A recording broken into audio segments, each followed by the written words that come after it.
her true story.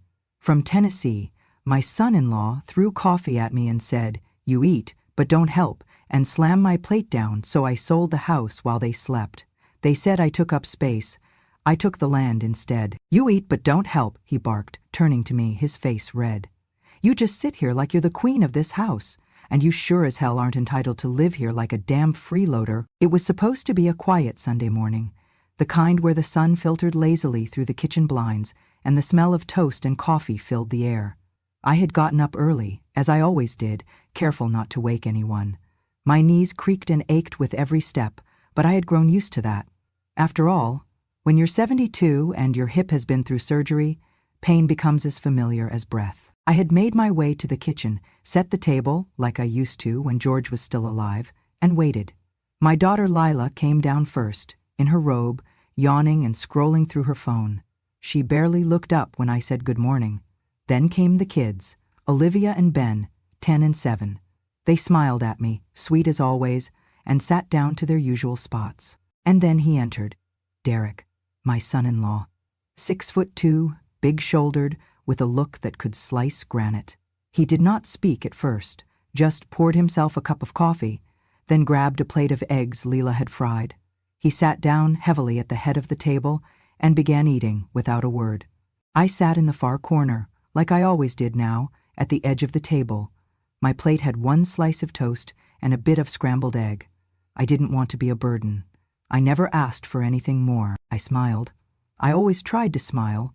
"Morning, Derek," I said, gently. He didn't respond. Just chewed, loud and hard.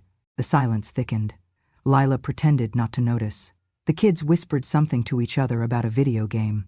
I reached for my tea, trying not to spill, when Derek's chair suddenly screeched backward. "You know what? I'm sick of this," he said sharply. We all froze. "You eat, but don't help," he barked, turning to me, his face red. "You just sit here like you're the queen of this house." Lila's head snapped up. Olivia dropped her spoon. Ben shrank back into his seat. I looked at him, stunned.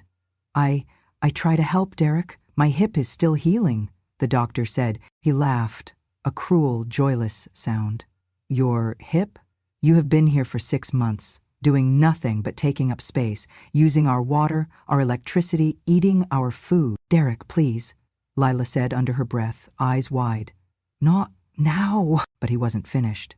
He grabbed his mug of coffee, still steaming, and in one sudden, violent motion, hurled it toward me. The hot liquid splashed across my lap, soaking my old blue nightgown, scalding my skin. I gasped, not from pain but from the shock.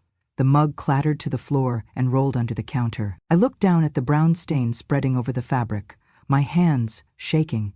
The kids stared at me, eyes wide, mouths open. Then, as if that wasn't enough, Derek slammed his plate down onto the table, so hard the eggs bounced and the plate cracked. "I work 50 hours a week and come home to this?" he shouted.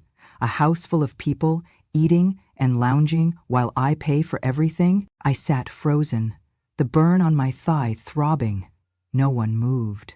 Lila just stared at the table, her lips pressed into a thin line. "You're not my mother," Derek said, voice low now, venomous. "And you sure as hell aren't entitled to live here like a damn freeloader." The words stabbed. It echoed in my head like a bullet ricocheting off bone. I turned to Lila, hoping, just hoping, for her to say something, anything, to stand up, to remind him that I was her mother, that I had raised her, fed her, sat by her bedside through every fever, saved every little card she made me, that this house once belonged to her father and me. But she only whispered, "Derek, just, not now, not now." The silence after that was louder than any scream.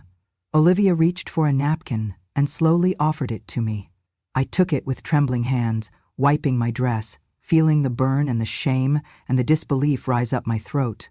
"I think I'll go upstairs," I said, my voice barely above a whisper. No one stopped me. As I climbed the steps, one at a time, gripping the banister with knotted fingers, I felt my chest tighten. Not from the pain, but from something far worse, the realization that I did not belong here anymore, that the home I had built, the family I had raised, the love I had poured, had no room left for me. At the top of the stairs I paused and looked back. Derek was already back in his chair, scrolling through his phone. Lila was gathering plates. The kids stared at their cereal bowls as if they held the secrets to the universe. That was the moment I knew. I was not a mother in this house, not a grandmother, not even a human being. I was just a ghost, sitting in a chair that no one wanted filled. I went upstairs like a ghost, each step heavy, each breath thinner than the last. My legs were soaked from the coffee, my nightgown clinging to my skin, stinging. The hallway felt colder than usual, though I knew it was only my body reacting to shock. I closed the door behind me, slowly, carefully, so it would not creak. Then I turned the lock, not because I feared anything more would happen, but because I needed more than anything to feel I still had some kind of control. I sat on the edge of the bed, my hands trembling in my lap. The thin floral blanket I used every night was still half folded, the pillow where I kept George's old handkerchief tucked beneath it. I stared at the brown stains on my legs and on the nightgown, watched them bloom like wounds. My fingers felt for the buttons at my collar. I undressed quietly, mechanically, and changed into a fresh housecoat, one of the few I had left that was not threadbare. Then I sat again, still listening. No one came up, no knock on the door, no footsteps, no apologies. They had already moved on with their morning. The silence felt deafening. I pressed a hand to my chest, and my fingers touched something beneath the fabric. I reached in and pulled out the small gold locket I wore every day, even now, even when they mocked me for being sentimental. I opened it with a soft click. Inside, the tiny photograph of George was still intact, black and white, his eyes serious, his jaw firm, the same way he looked the day he returned from war. And just like that, the years melted away. I closed my eyes. The scent of cedar and fresh paint filled the air, and George stood out front with sweat dripping from his brow and a hammer still in hand. He had spent months building that porch. He wanted everything to be perfect, every nail, every plank. He did not have to do it himself, but that was who he was. After returning from the war, George had said he wanted to create something with his hands, something peaceful, something solid. "This house will keep you safe when I'm gone," he told me once, holding my face in his rough, calloused hands. "That's why I'm building it with my own 2 fists." It was the spring of 1959 when we moved in. Back then, the house stood on an open stretch of Tennessee land, surrounded by fields and birdsong. There were no neighbors yet, just trees that swayed like they knew our names, and deer that wandered near the back fence. George painted the kitchen blue because he said it reminded him of my eyes.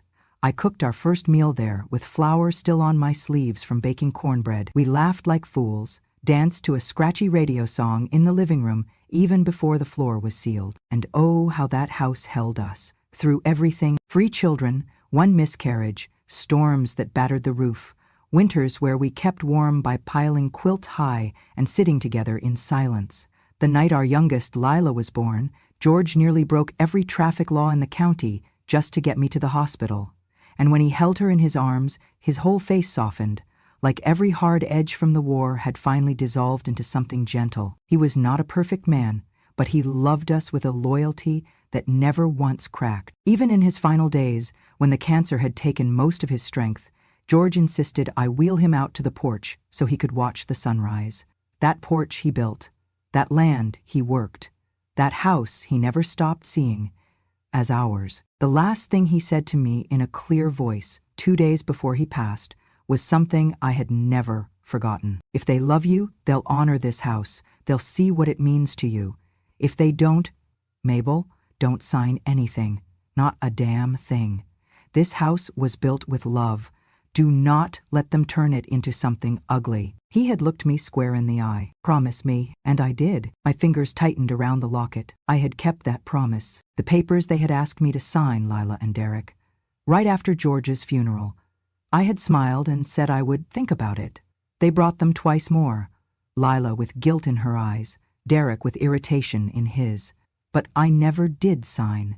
I tucked them away in the bottom drawer of George's old desk in this very room, right under the hand-sewn flag from his service and the little wooden box that held our wedding bands. I knew what they assumed, that I had eventually given in, that Lila, being our daughter, had inherited it automatically, that I had no reason to hold on. But they were wrong. I still held the deed, still held the power. And tonight, After what happened downstairs, after Derek's cruel words and that scalding coffee, I realized something George probably knew all along. Sometimes, love means protecting not just what was, but what still is, what still can be.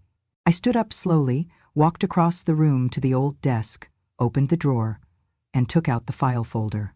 It was a little dusty, but I knew the weight of it in my hands, like I knew the weight of George's voice in my heart. The transfer papers were still there, unsigned, and underneath them, the original deed. In my name, clear as daylight. I sat back on the bed, the papers in my lap, and stared at the signature line. Empty, waiting, powerful. In that moment, I no longer felt like a ghost. I felt like something I had not felt in months. Alive. And maybe, just maybe, it was time they remembered who this house really belonged to. At dinner that evening, I sat in silence, as I had learned to do. My plate was filled, as always, with whatever was left over after everyone else had served themselves. Lila handed it to me quietly, no eye contact, just a mechanical movement. The kids chattered about their day at school, Derek grunted at his phone while chewing, and the television murmured something forgettable from the living room. No one asked me how I was feeling. No one asked if the burn on my leg was better. It still hurt, reddish and sore, but I had learned long ago that physical pain was easier to endure than emotional bruising. I buttered my bread with slow, deliberate movements, like I was trying to fill time rather than a stomach. No one noticed. I had become a piece of the furniture in that house, a chair in the corner, a curtain no one opened. Sometimes Olivia would smile at me, and Ben would whisper, "Night, night, Grandma," when he remembered. But they were children, still innocent, not yet taught how to unsee someone. Lila caught my eye briefly and gave me that same tight-lipped expression. Then, in the kitchen after dinner, while I was rinsing my own plate under lukewarm water, she approached behind me. "Mom," she said softly, "please don't take what Derek said this morning to heart. He's been under a lot of stress at work." I turned the water off. I did not speak. She continued, a little more rushed now, like she just wanted the discomfort to end. "He's not a bad person. He loses his temper sometimes. He doesn't mean anything by it." I turned to look at her. Her eyes shifted to the floor. "He threw scalding coffee at me, Lila," I said quietly, "in front of your children." She bit her lip. "I know. I really need you to not make things harder right now. Please." I nodded once, turned back to the sink, and finished washing my plate. Harder. That was the word she used, as if I were a complication, not a mother, not a human being, just a burden that made her life harder. That night I sat in bed with a notepad and pen, one of the few things in the house that still felt like mine. I began writing things down, not out of vengeance, but out of necessity. Words, dates, phrases. January 18. You just eat and watch TV, at least the dog fetches. February 5. Threw my medication box in the drawer, said, "Keep your pills out of my kitchen." March 12th, rolled his eyes at my cardigan on the back of the chair. "Are you hanging laundry in my dining room now?" It became a small ritual, quiet, invisible. I hid the notebook beneath my pillow each morning. The act gave me back something small, my memory, my clarity, my truth. They might erase me with silence during the day, but I would write myself back into existence at night. I began to watch Derek more closely. The way he walked like the house was a stage and everyone in it owed him applause. The way Lila flinched when he raised his voice, even when it was not directed at her.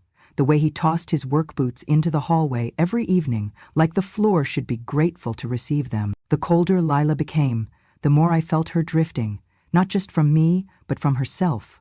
My daughter, once so full of laughter and rebellion, now moved like someone afraid of breaking. I wanted to ask her where the spark had gone, but the answer was too loud to ignore. It had been doused by years of trying to keep the peace that cost too much. One evening I was walking down the hallway when I heard Derek on the phone. His voice carried from the garage. I stopped, unseen, just outside the cracked door. "Nah, man," he was saying, chuckling. "I swear to God, it's like living with a ghost. The old lady just floats around the house, eats my food, says thank you like she's royalty, does not lift a damn finger, says her hip hurts. Hell, I'd rather clean a dog kennel than live with a mother-in-law who thinks she's owed the world." There was laughter on the other end of the line. Derek joined in. My heart slowed. Not stopped, just slowed. It was a strange feeling, somewhere between heartbreak and resignation. I turned and walked back to my room without making a sound. That night, I did not write in my notebook. I just stared at the ceiling, the shadows dancing across it from the streetlight outside. I replayed that sentence over and over. I'd rather clean a dog kennel. He thought I was less than an animal. I remembered a story George once told me, from his days in the service. He said the worst insult he ever heard was not shouted, but whispered behind someone's back. It wasn't the volume that hurt, he told me. It was the fact that someone believed it and thought no one else would care. Derek believed what he said, and he thought no one else would care, least of all, me. But I did care. I cared more than he could ever imagine, not because his words surprised me, but because they confirmed what I had feared for months. I was no longer Mabel, the woman who once made Thanksgiving dinners for 30 people in this very house. Not Mabel, who sewed Lila's prom dress when they couldn't afford the store-bought one. Not Mabel, who held her newborn grandchild in this living room and wept with joy. I was a placeholder, a background character in a story that had long since erased my name from the script. That was when I began to see the house differently, not as a home, but as a battleground of memory. And I realized in my bones that if I died tomorrow, they would not remember me as the woman who built a life here. They would remember me as the old lady who sat in the corner. And that was not going to be my ending. The next morning, before anyone else stirred, I unlocked the bottom drawer of George's old writing desk. The air was still and heavy, the kind of silence that clung to your skin. I knelt down, wincing slightly from the stiffness in my hip, and reached inside, pulling out a faded leather folder, one George had kept locked up for years. My fingers brushed over its surface like it was sacred, and to me it was. I opened it slowly, reverently. Inside were the documents, aged, yellowing slightly at the edges but crisp and intact. The deed to the house, the original transfer agreement George had drawn up with his lawyer nearly a decade ago. I remembered the meeting clearly, even though I had barely understood the legal terms at the time. It had been a quiet afternoon in our kitchen. George sat across from our longtime attorney, Mr. Hal Whitman, with a pen in hand and his brow furrowed, with the same serious look he wore whenever he was fixing something that mattered. "I want the house to go to Lila someday," he'd said, "but not automatically, not without Mabel's say-so. This place was built with her in mind.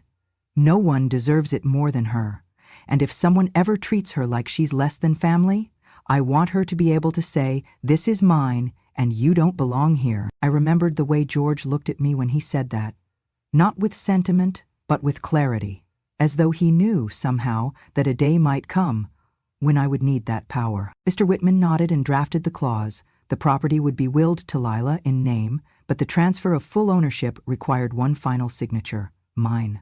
And that signature, to this day, had never been written. I stared at the blank line again, now, years later, empty, waiting, the only thing between me and freedom. I held the papers tightly and placed them in a plain envelope, then slipped on my coat. The clock read 7:15 a.m. The house was still asleep. Derek never rose before 8 on weekends. Lila stayed in bed even longer. I had time. I took the local bus into town, sitting by the window, the folder pressed flat against my chest as if it could protect me from everything outside. The town had not changed much. Same streets, same coffee shop on the corner, same courthouse with peeling white paint. Mr. Hal Whitman still worked in the same building on Magnolia Street, just above the bakery that always smelled of cinnamon. I buzzed at the entrance and waited. He opened the door, startled at first, but then smiled gently. "Well, if it isn't Mabel Jennings, my God, it has been too long." I nodded, unable to keep my voice from shaking. "I need to talk to you about the house." He gestured me inside, and soon we were sitting across from each other, just like all those years ago. I pulled out the folder and placed the papers in front of him. "I never signed it, Hal," I said quietly, "but I think I might want to." He looked over the documents, carefully, adjusting his glasses. "You have every right to," he confirmed. "George structured this exactly how he said he would. It's all here, in black and white. You're the final authority." The words settled in the air like dust. I leaned back in the chair and let out a breath I had not realized I had been holding for months. "And if I choose to sell it?" "You can sell it, gift it, lease it, burn it to the ground," he said.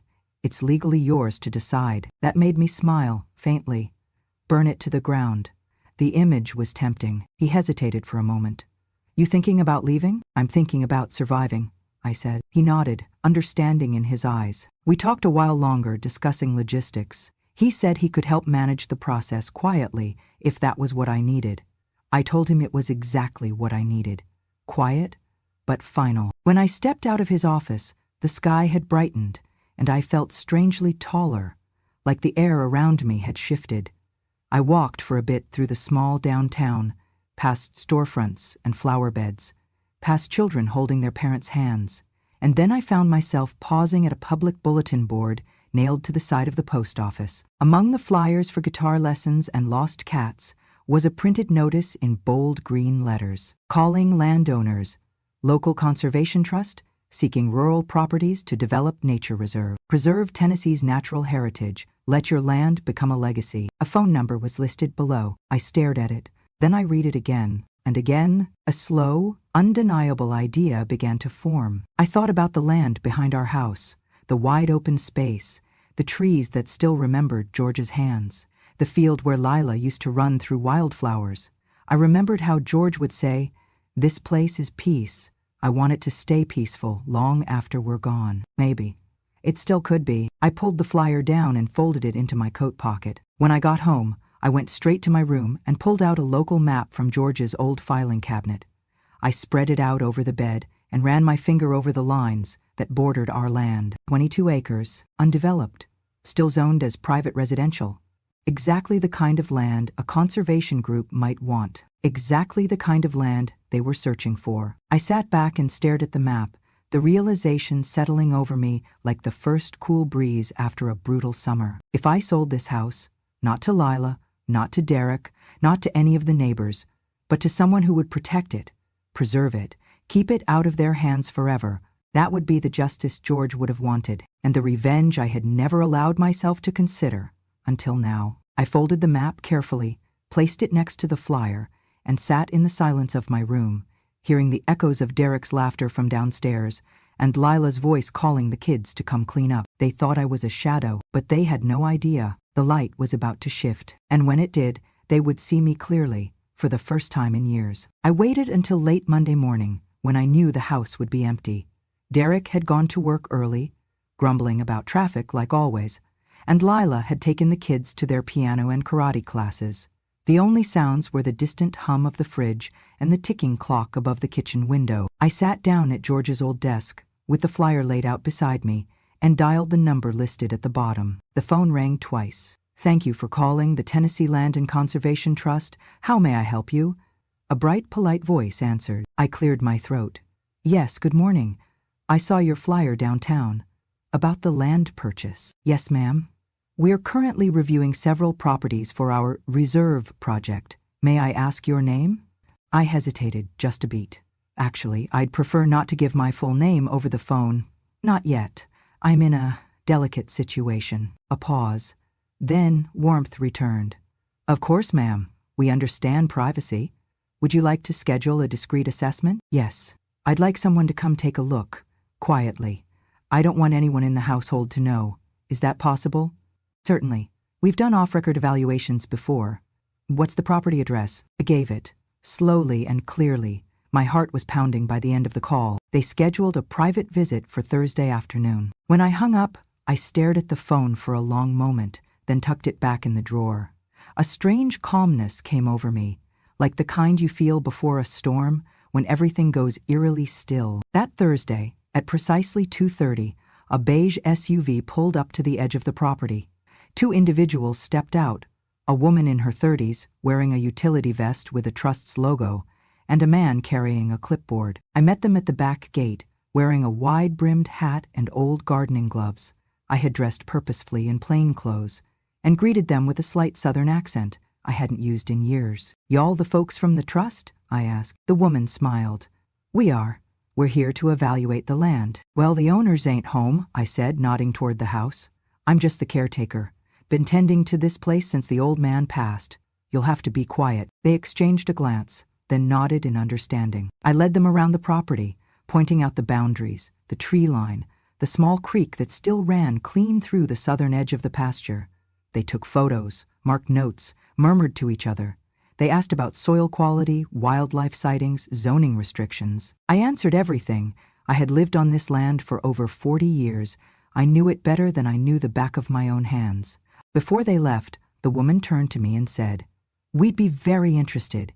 If you're the one with authority, we'd love to send over an offer and draft paperwork for review." "I am," I said softly. "And yes, please do." That night, I couldn't sleep, not from anxiety, but from adrenaline. The next day, the email arrived. The offer was fair, more than fair. Enough for me to leave, enough to begin again. Enough to ensure Derek and Lila would never step foot on this land again. I printed the documents, sat down with a steady hand, and signed the intent to transfer. It was a quiet victory, and yet my fingers trembled just slightly. I sealed the envelope, wrote the date for notarization on the top, and slid it into the drawer alongside the original deed. All that remained was the final signature at the courthouse. That night, as the sun dipped below the trees, casting long golden shadows across the living room floor, I stood quietly in my room and began folding clothes. One by one, neatly and without rush, I filled a small suitcase. Not everything, just enough. My nightgown, my locket, the notebook, a framed photo of George, the leather folder, a worn Bible, 2 scarves, my arthritis cream, a small jar of peppermint candies. It was peaceful, almost meditative, like preparing for a long-awaited trip. Then I heard laughter from the living room. I paused. Peering through the narrow crack in the door, I saw them. Derek with his feet on the coffee table, arm wrapped around Lila, both of them watching some sitcom, chuckling like everything in the world was fine. Like the insults, the dismissals, the coffee, the silence, they had never happened. My daughter leaned her head on his shoulder. He leaned down and kissed the top of her hair. The sound of their joy rang in my ears like static. And still, I said nothing. Just closed the door and zipped the suitcase. That moment stayed with me longer than I expected. Not because it made me sad, but because it made me certain. They thought I was upstairs, invisible, but I was downstairs in my mind, opening the future one zipper at a time. Tomorrow I would leave this house not as a victim, but as its rightful owner, signing it away to a future where they would never belong. The morning was still dark when I slipped out the front door, the sky just beginning to lift its curtain of stars. I moved quietly, careful not to let the old hinges squeak, clutching my purse with both hands. Inside was everything I needed: the notarized documents, the original deed, my ID, and a small envelope with the last letter George ever wrote me, just for strength. The house was silent behind me. No footsteps, no children awake, no shouting, no cruel laughter, only the low hum of the fridge and the occasional creak of the settling wood. They were all still asleep. I stood at the curb for a moment, breathing in the cold Tennessee air. It tasted like freedom. A yellow taxi rolled up exactly at 6:15 as I had scheduled. The driver, a young man with music playing low on the radio, helped load my small suitcase into the back. He did not ask questions. I was grateful. "Downtown?" he asked. "Yes," I said. "Courthouse first, then one more stop." We drove in silence. At the county clerk's office, I submitted every document in that envelope, with hands steady as stone. The woman behind the counter smiled, checked the paperwork, and nodded. "Everything looks good, Miss Jennings. The conservation group wired the funds just this morning. We've already received verification. So quick, and so simple, so irreversible." I asked for a copy of the completed transaction for my records. As she printed the final page, she said, "You know, it's rare we see folks donate land like this. You're preserving something real special." I smiled. "That's the idea." From there, I had the taxi take me across town to visit a friend I hadn't seen in years. Marjorie Blackwell, a widow like me, with a sharp wit and a porch full of wind chimes. We had fallen out of touch after George passed, mostly my doing. But when I called her last week and asked if I could stay for a few days, she didn't hesitate. "Of course you can," she'd said. "I've got a warm bed and fresh pie. You just bring your stories." She didn't ask why I was leaving. She just opened her door and wrapped me in a hug. That afternoon, I received confirmation from the trust. The transfer of land had gone through. The house and acreage were now officially part of the Tennessee Reserve Project, effective immediately. I spent the next day reading on Marjorie's porch, watching squirrels chase each other across the roofline.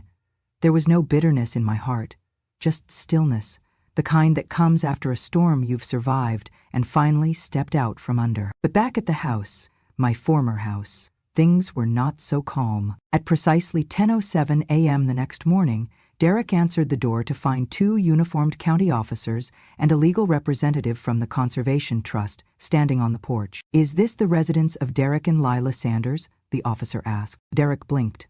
"Yeah? We are here to inform you that the property you are occupying has been legally transferred. You are now considered tenants, without contract or right of residence. You are being issued a 48-hour notice to vacate." He laughed. "What the hell are you talking about? My wife owns this house." The representative handed him a folder. "She does not. Never did. The house was never signed over. Ms. Mabel Jennings retained full authority. She has executed a legal sale. The property now belongs to the Tennessee Land and Conservation Trust." Lila appeared behind him, barefoot and panicked, eyes wide as she grabbed the papers. No, this has to be a mistake. My mom lives here. This is our home. Our kids' home." The officer remained calm. "Ma'am, you'll have to take it up in court if you believe your rights were violated, but I assure you the transaction is legitimate. You must vacate the premises within 48 hours or face legal removal." Chaos erupted. Lila cried out, begging to see me. Derek cursed so loudly the neighbor across the street stepped out onto their porch.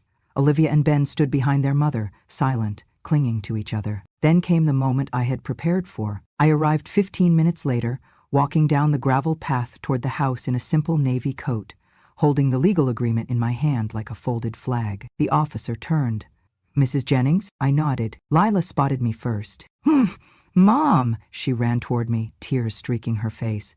"What did you do? Why would you do this? We needed you, the kids. This is their home." I looked her in the eyes and said nothing for a moment. I needed her to feel the silence the way I had for months. Then I said calmly, "You said I took up space." Derek stormed toward me, fists clenched. "You had no right. This was my home too." I turned to him, standing taller than I had in years. "Your home? You hurled coffee at me like I was garbage. You mocked me to your friends. You lived under my roof and acted like I was the stray dog." He opened his mouth, but I raised my hand. "You all said I didn't belong, that I was in the way. Well, I was never in the way. I was the foundation." I stepped closer and held out the deed in my hand. "I built this life. I built this house. And now I'm building something else." I paused, then delivered the final words like a stone dropping into water. "I didn't take up space. I was the space. And now this space is no longer yours." With that, I turned and walked away, the wind light against my back. The weight I had carried for so long lifted at last. I never imagined myself starting a foundation. Truth be told, I never even imagined leaving that house. For years, I thought I would simply fade into the wallpaper, pass quietly in my sleep, and be remembered only by the shadows that collected in the corners of the hallway. But sometimes it only takes one broken plate, one thrown cup of coffee, one final insult to wake something up inside you. 2 weeks after the sale was finalized and the property fully transferred to the Tennessee Land and Conservation Trust, I sat across from my attorney in his office, the sun warm through the window as we reviewed the wire transfer confirmation. "Everything looks good," he said, sliding the papers into a neat folder. "So, what will you do next?" I smiled slowly, a little shy at first. "I want to help people like me. People who were forgotten inside their own families. People who still have value, even if no one at their dinner table can see it anymore." He raised his brows. "Like a non-profit?" "Exactly like that," I said. "I already have a name for it." I pulled out a napkin from my purse, where I had scribbled the letters, Mobile, Make a Better Elder Life. He chuckled. Catchy. And fitting. With his help and a friend from the local bank, I opened an account and filed the paperwork to establish the foundation legally. Within a month, I had set up a small team, volunteers at first, mostly women from my old quilting circle, a retired social worker, and one energetic college intern named Darius, who called me Miss Mabel like I was royalty. We started small, care packages for homebound elders, monthly phone calls to check in on seniors living alone, legal guidance for those facing property abuse or coercion. But the most powerful thing we offered, it turned out, wasn't food or funding. It was voice. We hosted our first community talk in the basement of a Unitarian church on a Thursday night. I thought maybe 5 people would show up. 30 came. By the second event, we had nearly 70. Grandmothers, veterans, widowers, a quiet man who had been kicked out of his daughter's house after his stroke, a woman whose family refused to visit unless she handed over her Social Security checks. I stood up in front of them, heart pounding, and told them my story, from the burn on my thigh to the deed in my name, from the silence at the dinner table to the knock on the door that changed everything. I told them about George and the promise I had kept, and when I finished, there was no applause, just silence. But not the cold kind. This silence was full, heavy, reverent. Then someone clapped, and another, and then they stood, some crying, some nodding. The next morning, a local news crew called and asked if I would share my story on air. Apparently, someone had recorded part of the talk and posted it online. I hesitated. "I'm not sure I want to become a spectacle," I said. But the young producer on the line replied, "Miss Mabel, you're not a spectacle. The segment aired the following week. They filmed me sitting on Marjorie's porch, sipping sweet tea, the wind chimes dancing behind me. They added soft piano music and cut in images of my old house, now with a sign posted out front. Protected land, future site of Tennessee Natural Preserve." The story took off. Before I knew it, I was invited to speak on a podcast, then at a state elder rights summit in Nashville. Strangers began sending letters, some from as far as Oregon and Maine. Many started the same way. "I saw you on the news and cried. I've been living like a ghost too. You reminded me that I am not invisible." At some point, a radio host nicknamed me the coffee lady who took the land. I thought it would bother me, but it didn't. In fact, I laughed. Yes, that's exactly who I was. I was the woman who'd had hot coffee hurled at her in her own kitchen and turned that humiliation into something sacred. I was the woman who'd been called a burden, a problem, too old, and turned her silence into a megaphone. The Mabel Foundation continued to grow. We secured a grant to create an emergency housing fund for elders in domestic crisis. We partnered with local churches and libraries to offer workshops on property law and inheritance rights. We launched a hotline. Darius built a website. Marjorie ran our Facebook page, posting quotes from our talks and pictures of the cookies we served at meetings. At the one-year anniversary of the foundation's founding, we held an outdoor celebration in the new reserve where my house once stood.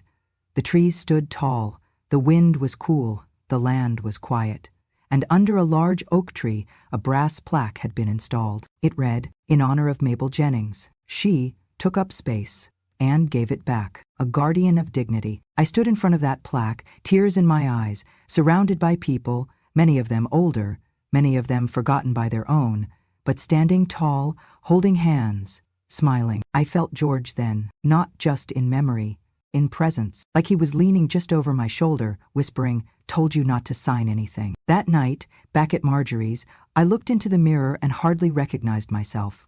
Not because I looked younger, but because I looked awake, bright, whole. I smiled, not the careful smile I used at family dinners, not the polite one I wore in their house, but a real one, wide and unashamed. It was the first smile in years that felt like it belonged entirely to me. I used to believe that once your children grew up, your job was to disappear quietly, to not cause trouble, to not take up space. But I've learned that some things, like dignity, like your voice, are worth taking space for. After selling the house, I didn't just find freedom, I found a chance to do something meaningful.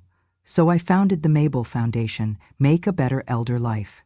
It started on Marjorie's kitchen table with a pen, a notepad, and a cold cup of tea. MABCL wasn't just my name anymore, it became a mission. We began by helping isolated elders, delivering groceries, organizing support circles, and simply listening. For many, it was the first time they'd spoken their pain out loud. One woman said, "I didn't think anyone would care if I disappeared." That's when I knew we were doing something that mattered. Then, someone shared a video of me telling my story, from the coffee thrown at me to the deed I never signed. It went viral. Letters poured in. People said I gave them permission to stand up. When the news called me the coffee lady who took the land, I didn't flinch. That coffee cup? It drew a line. I stepped over it and found myself again. I didn't just reclaim a house. I reclaimed me. My days are quieter now, and finally mine.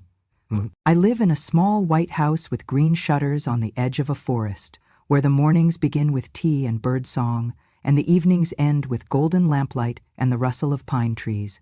The rocking chair on my porch creaks like an old friend, reminding me that I am still here, still choosing peace over noise. People come sometimes, strangers who've heard about the coffee lady who took the land, women who feel invisible, who've been silenced too long.